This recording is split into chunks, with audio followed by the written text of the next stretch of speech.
Guten Morgen, Basel. Herzlich willkommen. Ich darf auf Hochdeutsch sprechen heute Morgen.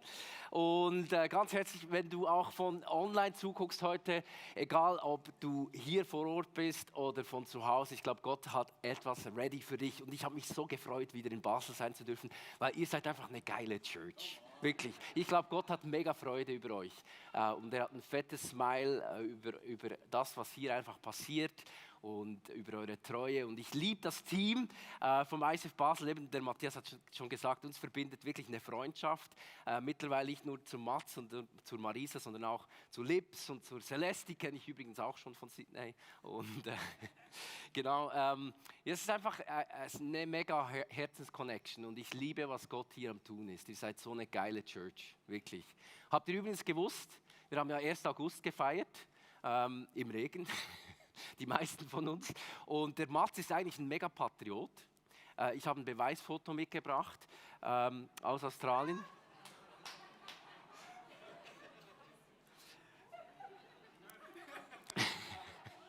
Hübsch sah er aus. Jetzt sieht immer noch hübsch aus.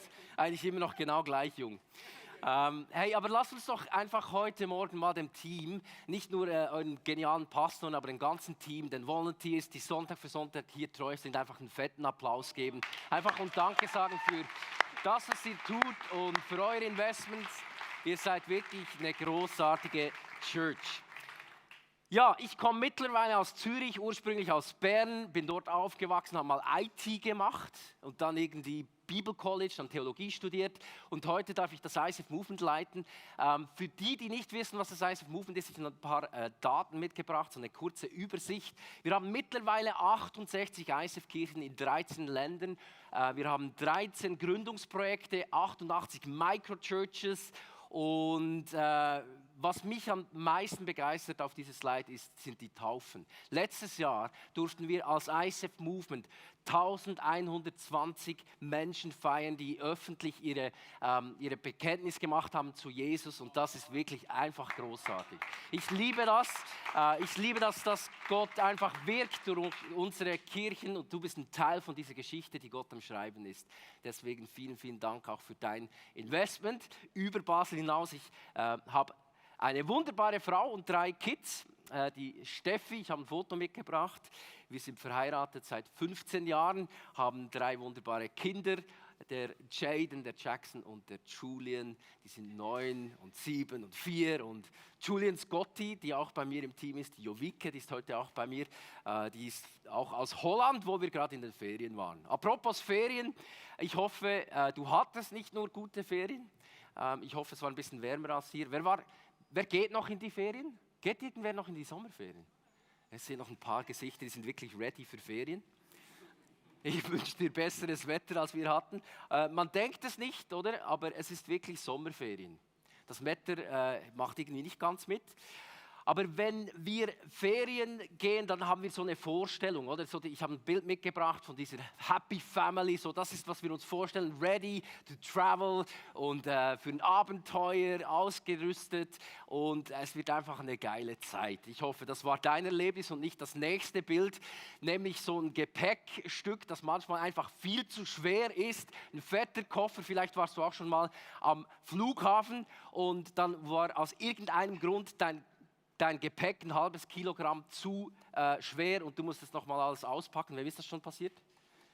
Das ist ein richtiger Scheiß, oder? Das ist wirklich doof. Meine Frau, die mag viel Gepäck, sagt immer, es sei wegen den Kids. Ich glaube das ehrlich gesagt nicht. Aber ich mag überhaupt nicht viel Gepäck. Ich liebe es, leicht zu reisen und das ist genau die Serie, wo wir auch drin sind. Leicht reisen, das passt zum Sommer. Oder das leicht reisen, das macht das Leben wirklich leichter. Leicht reisen ist definitiv einfacher. Und ich möchte heute mit dir über ein Gepäckstück reden. So ein fettes, das hier ist eine richtig schwere Tasche, by the way.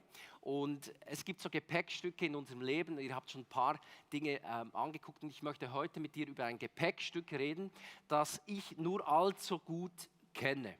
Dieses Gepäckstück vom Perfektionismus. Dieses Gefühl, alles perfekt zu machen. Ich weiß, man sieht das mir überhaupt nicht an, aber ich werde dieses Jahr 40.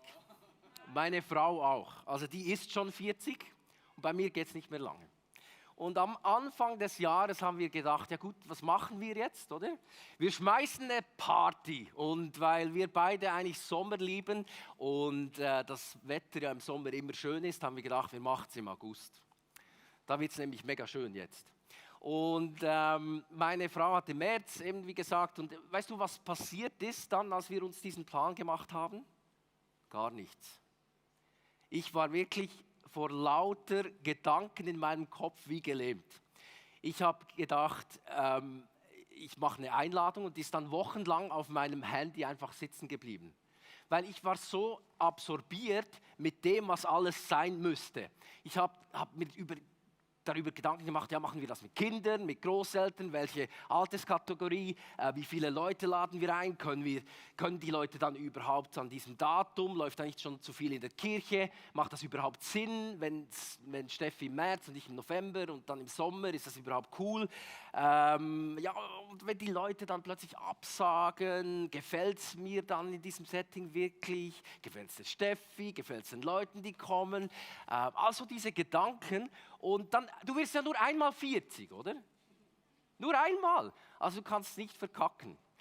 Das muss perfekt sein. Oder? Das ist so das, was bei mir in meinem Kopf abgegangen ist. Und diese Angst, es allen recht machen zu müssen, vor allem mir selber, diese Stimme, die aus einer Geburtstagsparty eine Doktorarbeit machen will, vielleicht kennst du die auch. Und die fühlt sich wirklich für mich manchmal an, so wie dieser schwere Koffer.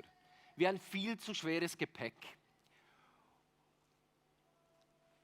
Weißt du, Perfektionismus hat viele Gesichter und ich glaube, es gibt verschiedene Facetten. Und ich spreche heute nicht über das, was Exzellenz ist. Weißt du, wenn du dir richtig Mühe gibst oder hart arbeitest. Ich möchte mit dir heute darüber sprechen, über diese Dinge, die aus etwas Ungesundes in deiner Seele herauskommen.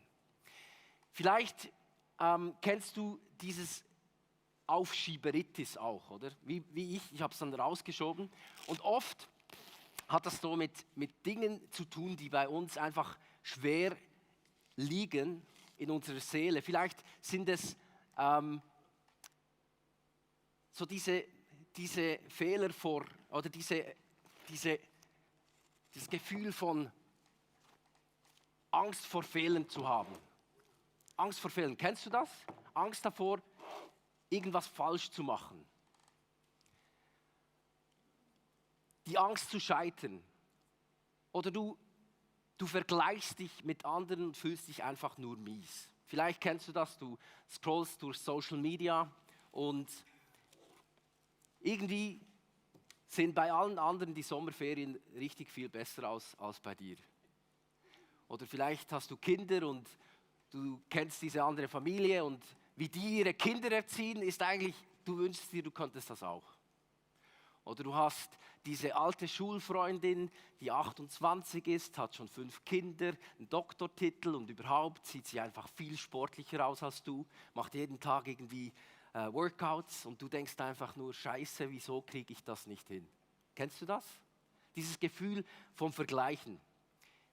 Manchmal sind es auch Dinge, wo wir Ja sagen dazu, weil wir Erwartungen haben, wo wir gerecht werden wollen. Vielleicht hast du auch schon so Momente gehabt, wo du gesagt hast, ja, aber eigentlich in dir hat alles Nein geschrauen. Alles in dir hat Nein gesagt. Aber du hast einfach diesen Erwartungen, die an dich herangetragen wurden, entsprechen wollen. Und ich glaube, diese innere Stimme, dieses schwere Gepäckstück, das können wir loswerden. Und ich möchte heute mit dir entdecken, wie. Weil Perfektionismus ist nicht nur etwas, was schwer ist, sondern ich glaube wirklich, Perfektionismus kann was sein, das auch wirklich dich zerstören kann, etwas, das gefährlich ist. Wir waren dieses Jahr nach 10 Jahren on Staff im ICF in einem Sabbatical und wir sind im Februar bis im März unterwegs gewesen und sind frühmorgens losgegangen. Es war noch Schnee und wir haben einen Auftakt gemacht in dieses Sabbatical mit einer Woche in Florida. Und eine Woche in Florida, wie krass, oder? Also es ist ein Traum. Und ich habe gedacht, hey, diese Woche, die plane ich durch. Die wird perfekt. Und ich habe dir heute meinen Plan mitgenommen von dieser Woche. Das war mein Plan. Hier. Das war mein Wochenplan für die erste Woche. Ja. Und wie du sehen kannst darauf, die ist relativ vollgepackt gewesen diese Woche. Ich hatte wirklich nichts dem Zufall überlassen. Es war alles getaktet und wir haben wirklich unglaublich viele Dinge vorgehabt. Und weißt du, dann sind wir losgefahren am Morgen früh, oder irgendwie gefühlt um 5. Und mitten in der Nacht hat es schon angefangen damit, dass mein Plan nicht aufging. Der Jackson, unser zweiter Sohn, hat nämlich begonnen zu kotzen.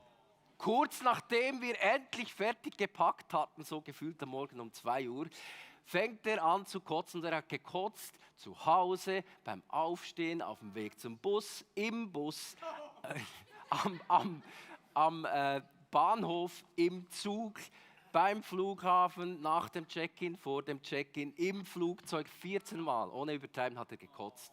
Ich habe ein Foto mitgebracht. Also das war der Start, oder?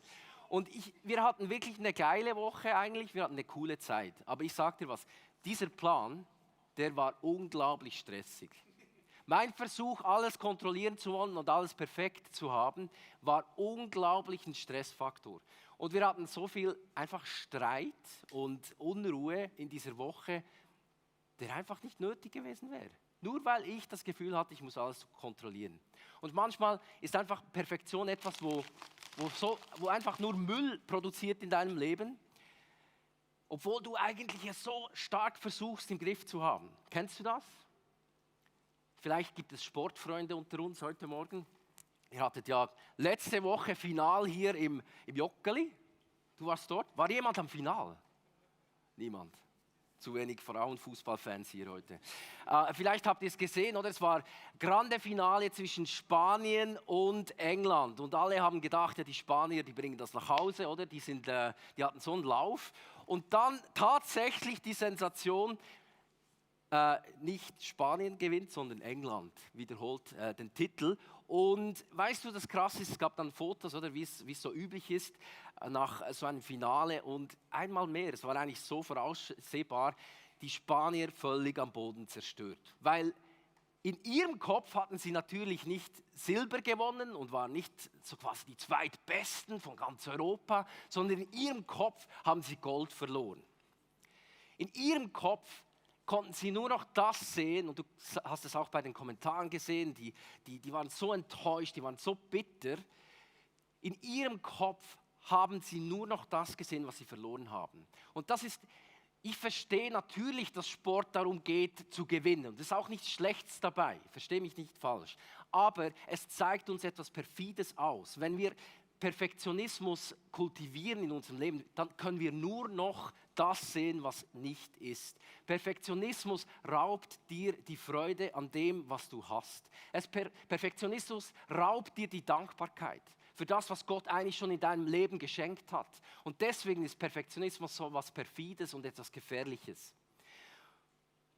Und ich glaube, genau in diesem Moment, wo du merkst, dass du solche Dinge, solche Erwartungen, solche Angst vor Fehlern, solche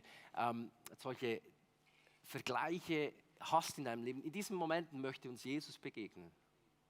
Und ich bin so fasziniert, wie anders das Reich Gottes funktioniert als unsere Welt. Und ich möchte heute mit dir ein bisschen eintauchen, weil Jesus hat uns was anderes versprochen. Er hat uns hier Freiheit versprochen von diesen schweren Lasten. Er hat uns versprochen, dass er uns ein leichtes Gepäckstück gibt. Ein kleiner Wanderrucksack. In Matthäus 11, 28 steht, kommt alle zu mir, die ihr euch abmüht und unter eurer Last leidet. Ich werde euch Ruhe geben. Ich glaube, Jesus möchte heute dich einladen für ein leichtes Gepäckstück. Lass uns eintauchen in eine der Geschichten, die unglaublich berühmt ist in der Bibel, unglaublich faszinierend. Und ich möchte dir heute etwas aufzeigen darin, das du vielleicht noch nie so festgestellt hast. Etwas Faszinierendes. Wir lesen diese Geschichte in Lukas 15. Es ist die Geschichte von 2 Söhnen und einem Vater. Und wir lesen dort, dass eines Tages sagte der jüngere Sohn zu ihm, zum Vater, Vater, ich will jetzt schon meinen Anteil am Erbe haben. Da teilte der Vater seinen Besitz unter den beiden auf.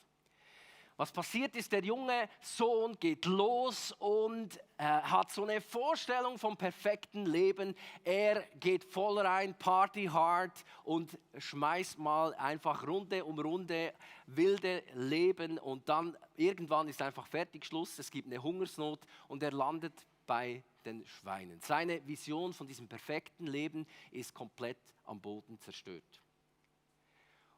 Und er ist so verzweifelt, dass er bei diesem Bauern, wo er Schweine hütet, sogar das Schweineessen attraktiv findet.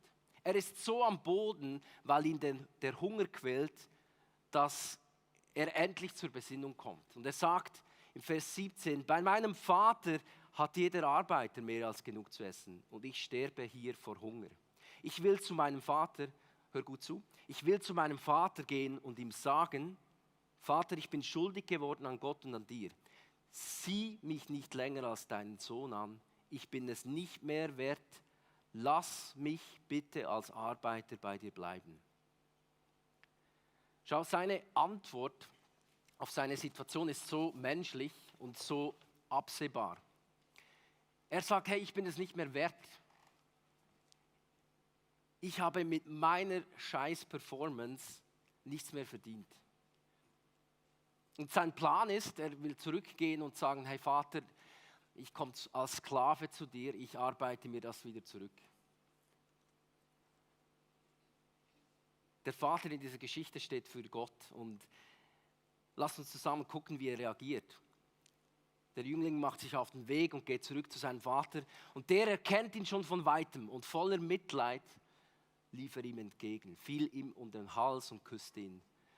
Und dann schau gut hin. Vers 21 steht, Vater, sagt der Sohn, ich bin schuldig geworden an Gott und an dir. Sieh mich nicht länger als deinen Sohn an, ich bin es nicht mehr wert. Und dann, spannend, bevor der Sohn zu dem Part kommt, wo er darüber sprechen kann, was er jetzt tun will, schmeißt der Vater sich um seinen Hals. Er küsst ihn, er holt das beste Gewand, er holt einen Siegelring und er schmeißt eine fette Party für den Sohn. Er sagt, denn mein Sohn war tot, jetzt lebt er wieder. Er war verloren, jetzt ist er wieder gefunden. Und sie begannen ein fröhliches Fest. Mich fasziniert diese Antwort vom Vater und es zeigt etwas über das Reich Gottes. Weißt du, es ist nicht so, dass der Sohn sich wieder seinen Platz zurück erarbeiten darf im Reich Gottes, sondern es reicht einzig und allein seine Rückkehr. Seine Umkehr zum Vater. Und die alles verändernde Realität des Reich Gottes, liebe Freunde, ist die, dass am Ende des Tages nicht deine Performance zählt, sondern allein Gottes Gnade. Es ist nicht deine Leistung, es geht um Gottes Gnade. Schau, das Problem vom Perfektionismus ist, dass es nie reichen wird. Du wirst erstens nie perfekt sein. Und du wirst nie dorthin kommen. Der Einzige, der perfekt ist, ist Gott selber.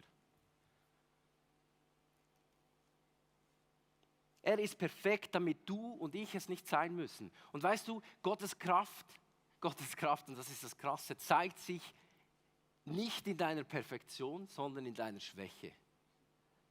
Und ich glaube, Freunde, wirklich, wenn wir das begreifen, heute Morgen, dann wird es dein Leben verändern. Ich glaube wirklich, das hat die Kraft, alles zu verändern und es wird dir helfen, diesen Perfektionismus zu überwinden. Paulus sagt das genau Gleiche, er sagt im 2. Korinther, erzählt er von diesem Schmerz, den er hat und er erzählt da, was Jesus ihm antwortet. Er sagt, meine Gnade ist alles, was du brauchst, alles. Meine Kraft zeigt sich in deiner Schwäche und nun bin ich zufrieden mit meiner Schwäche, damit die Kraft von Christus durch mich wirken kann. Das Krasse ist, Gottes Kraft wird nicht nur sichtbar in deiner Schwäche, sondern sie wird vollendet in ihr. Ja, natürlich möchte Gott durch den Heiligen Geist dich befähigen, dass du performst. Aber Gott schaut nicht nach deiner menschlichen Leistung. Er beurteilt dich nicht nach dem, was du selber leistest. Lass uns eintauchen in eine andere Geschichte im Johannes der Täufer, Matthäus 11. Johannes war so ein Superstar-Prophet, oder? Der war so famous. Die Leute sind zu ihm hingekommen in Scharen und dieser Typ war committed. Also wenn du diese Story ein bisschen kennst, wenn nicht, lies die mal unbedingt nach.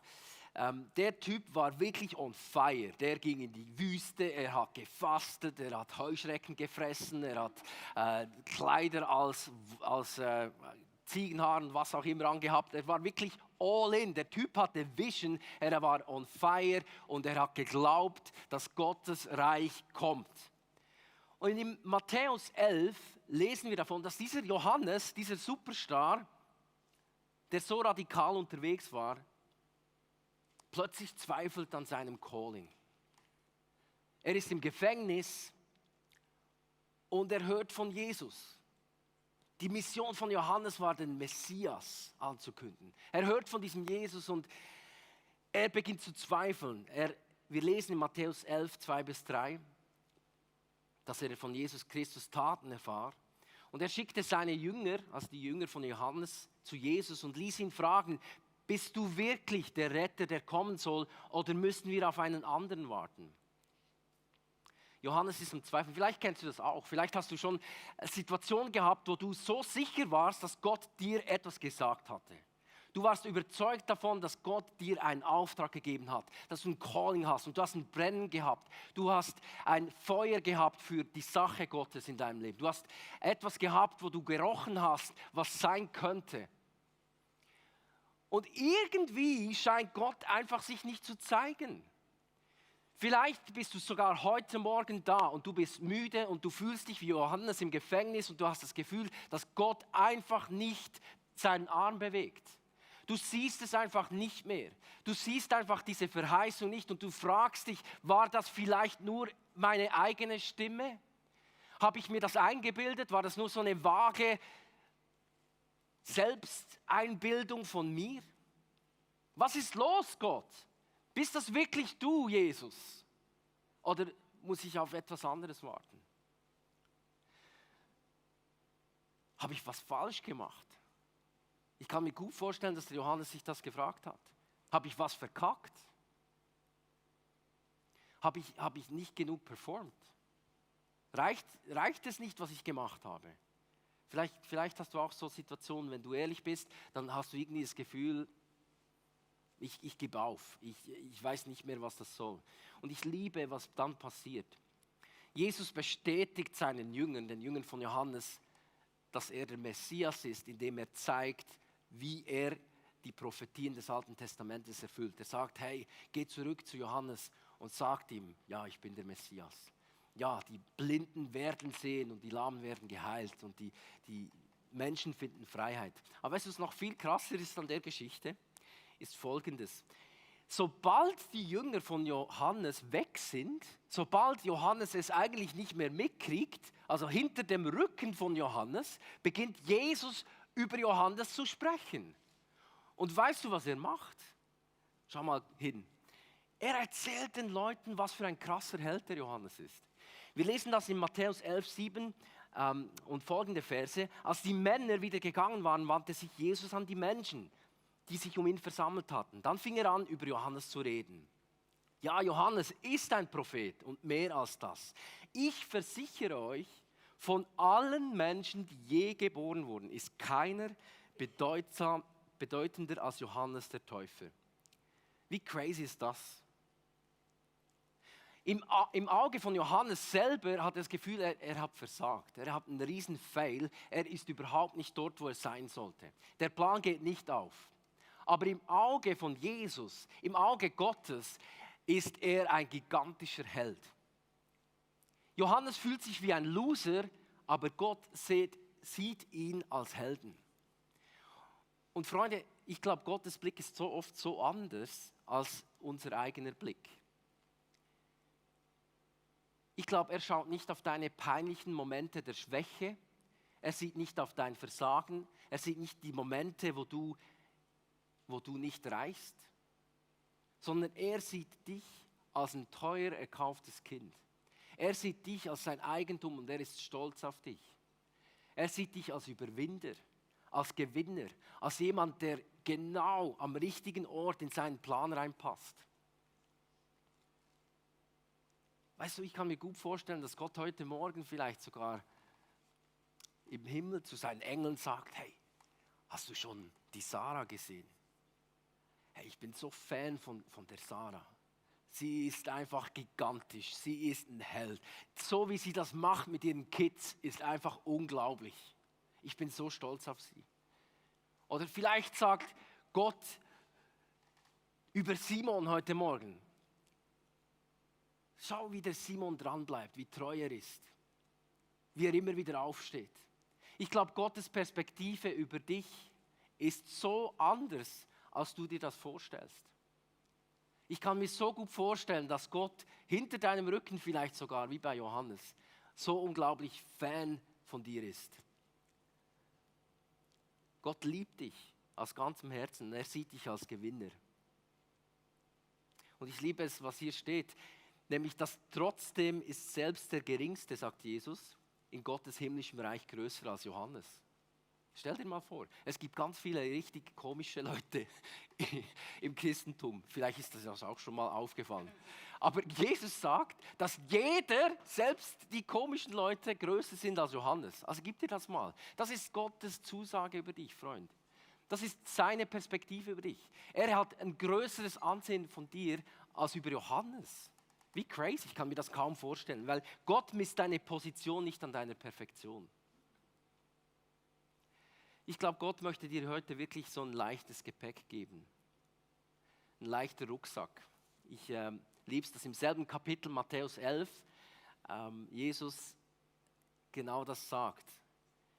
Ein bisschen später nach dieser Geschichte von Johannes sagt er in Matthäus 11, 28, eben, kommt zu mir, die ihr euch abmüht und eure Last leidet, ich werde euch Ruhe geben. Und dann nimmt er dieses Bild vom Joch und sagt, nehmt mein Joch auf euch, ich will euch lehren, denn ich bin demütig und freundlich und eure Seele wird bei mir zur Ruhe kommen. Denn mein Joch passt euch genau und die Last, die ich euch auflege, ist leicht. Ich weiß nicht, wann du das letzte Mal ein Joch gesehen hast, ich habe ein Foto mitgebracht. Das Bild hier ist das eines Trainingjochs. Man hat damals in der Agrarwirtschaft einen starken, alten, kräftigen Ochsen genommen und den zusammengespannt mit einem jungen, untrainierten Ochsen. Und das Bild, das Jesus hier malt, ist, dass er der starke Ochse ist an deiner Seite. Und er sagt, hey, komm zu mir unter mein Joch und ich zeige dir, wie du das leicht machen kannst. Freund, du musst dein Feld nicht mehr allein beackern. Du musst nicht selber reißen.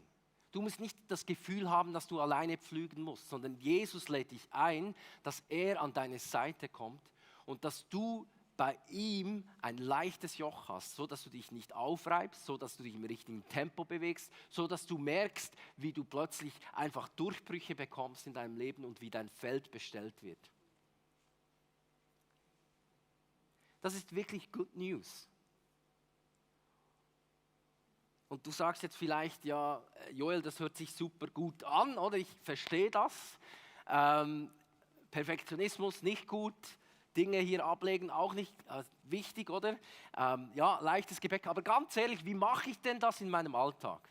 Wie sieht das ganz konkret aus? Und ich bin so froh, dass du fragst. Weil ganz ehrlich, wenn wir diese Gnade nicht anziehen in unserem Leben, wenn wir dieses leichte Gepäck nicht anziehen, dann bleibt das einfach in deinem Kopf. Es ist einfach schön zu wissen. Es muss konkret werden. Und ich möchte dir heute Morgen 2 praktische Dinge mitgeben, wie du das ganz konkret umsetzen kannst in dieser Woche. In Sprüche 3, 5 bis 6 lesen wir Folgendes. Dort steht, verlass dich nicht auf deinen eigenen Verstand, sondern vertraue voll und ganz dem Herrn.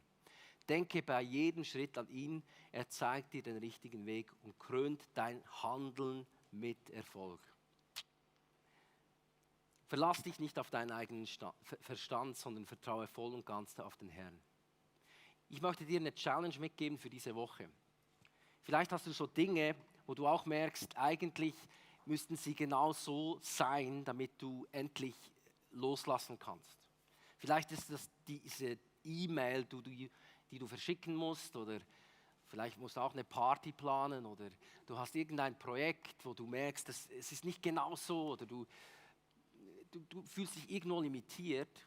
Und ich möchte dich herausfordern, diese Woche ganz bewusst etwas auszuwählen, wo du sagst, ich mache nur 80%. Ich mache 80% und ich gebe mich damit zufrieden. Vielleicht kostet das dich Mut und Überwindung und es schmerzt und du hast das Gefühl, ja, irgendwie fühle ich mich nicht wohl. Aber ich glaube, dass wenn wir Dinge bewusst vielleicht nur 80% machen, dass wir einen Raum kreieren für Gottes Wirken. Weißt du, manchmal müssen wir wirklich Raum schaffen für diese Gnade Gottes in unserem Leben. Wenn du die ganze Zeit versuchst, Dinge selber zu machen, selber immer 100% hinzukriegen, dann hast du keinen Platz für diesen Jesus, für diesen starken Ochsen. Ich möchte dich herausfordern, nimm etwas diese Woche. Vielleicht etwas, das dir gerade jetzt in den Sinn kommt und schick die E-Mail ab. Lass es einfach gut genug bleiben und lade Gott ein, dass er Platz macht, dass er den Rest erledigt. Verlass dich nicht auf deinen eigenen Verstand, sondern vertraue ganz darauf, dass Gott im Schwachen stark ist, dass seine Herrlichkeit, seine Perfektion sichtbar wird in deiner Schwäche. Die 80% Challenge, ich möchte dir eine weitere Challenge geben. Ich möchte dich einladen, diese Woche einen fetten Fehler zu feiern.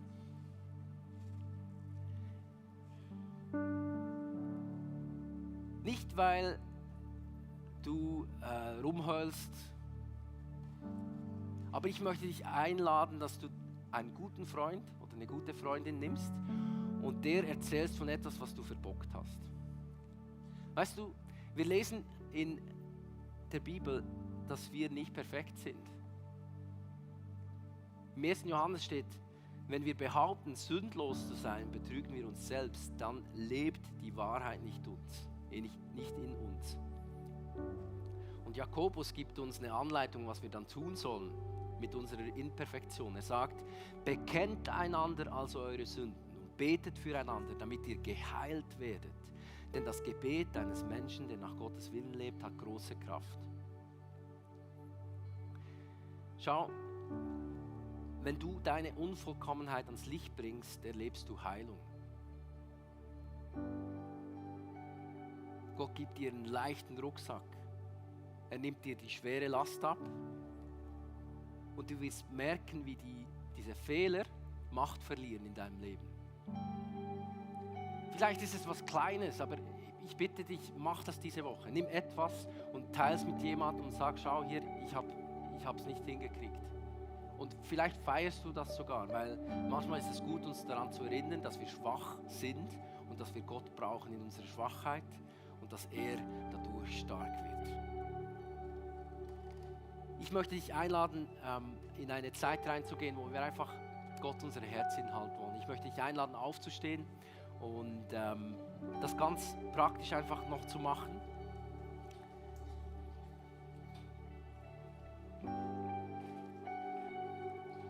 Vielleicht bist du heute hier und du merkst, diese Angst vor Fehlern, die lähmt dich. Du bist heute Morgen da und du merkst, dass du oft herausgefordert bist damit, dass du das Gefühl hast, es muss einfach alles gut sein oder ich habe Angst, dass ich irgendwas falsch mache. Und ich habe diesen Rucksack mitgenommen, ich habe ein paar Dinge darin eingepackt und ich möchte die einfach als Symbol dir mitgeben. Ich glaube, das erste Symbol, vielleicht etwas, das Gott dir heute hinstreckt, ist so ein Kompass. Dieser Kompass. Vielleicht möchte Jesus heute dir so einen Kompass schenken, weil dieser Kompass zeigt dir die Richtung an. Er zeigt dir, wo es lang geht. Er hilft dir, dass du nicht Angst haben musst, es falsch zu machen. Wenn das du bist, ich glaube, es gibt Menschen heute hier, die haben Angst davor, dass sie Fehler machen. Ich möchte dir sagen, dass Jesus dir heute diesen Kompass hinstreckt. Er möchte dir zeigen, wo es lang geht. Es gibt Menschen, die merken, so dieses Thema Vergleichen, das ist etwas, wo du immer wieder damit gechallenged bist. Wenn du ehrlich bist, dann gibt es immer diese Momente, wo du einfach das Gefühl hast, du reichst nicht. Die anderen machen es besser, die haben ein besseres Leben als du. Ich krieg's einfach nicht hin. Und ich möchte dir heute sagen, du kriegst von Gott so einen Liebesbrief. Ich glaube, Gott möchte heute so Liebesbriefe verteilen und in diesem Brief ist eine Bibel drin. Und ich liebe es, dass diese Bibel voll ist mit Gottes Wahrheit über dich. Du musst dich nicht vergleichen, weil Jesus hat so viele Verheißungen darüber, wer du bist. Er hat dir ein ganzes Buch voll davon geschrieben, wie er dich sieht.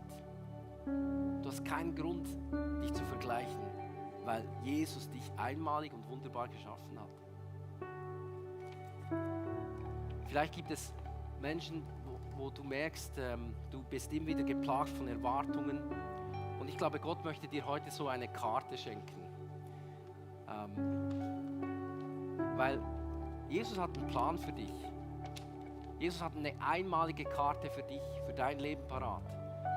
Du musst nicht irgendwelchen Erwartungen entsprechen, sondern du darfst wissen, dass Gott mit dir einen Plan hat. Dass er der ist, der dir zeigt, wo es lang geht. Lass uns kurz unsere Augen schließen und vielleicht magst du einfach deine Hände ausstrecken oder einfach dein Herz öffnen für das, was der Heilige Geist jetzt tun wird. Jesus, du siehst unser verdrehtes Streben nach Perfektion. Jesus, ich bete heute Morgen, dass du uns Freiheit schenkst. Ich bete heute, dass du an jeder Person, die hier drin ist und merkt, dass sie sich immer wieder vergleicht mit anderen, dass du einen Tausch schenkst jetzt in diesem Moment.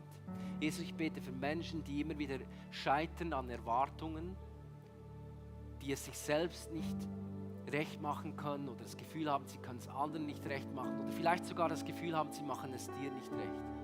Jesus, ich bete, dass du das austauschst, jetzt in diesem Moment.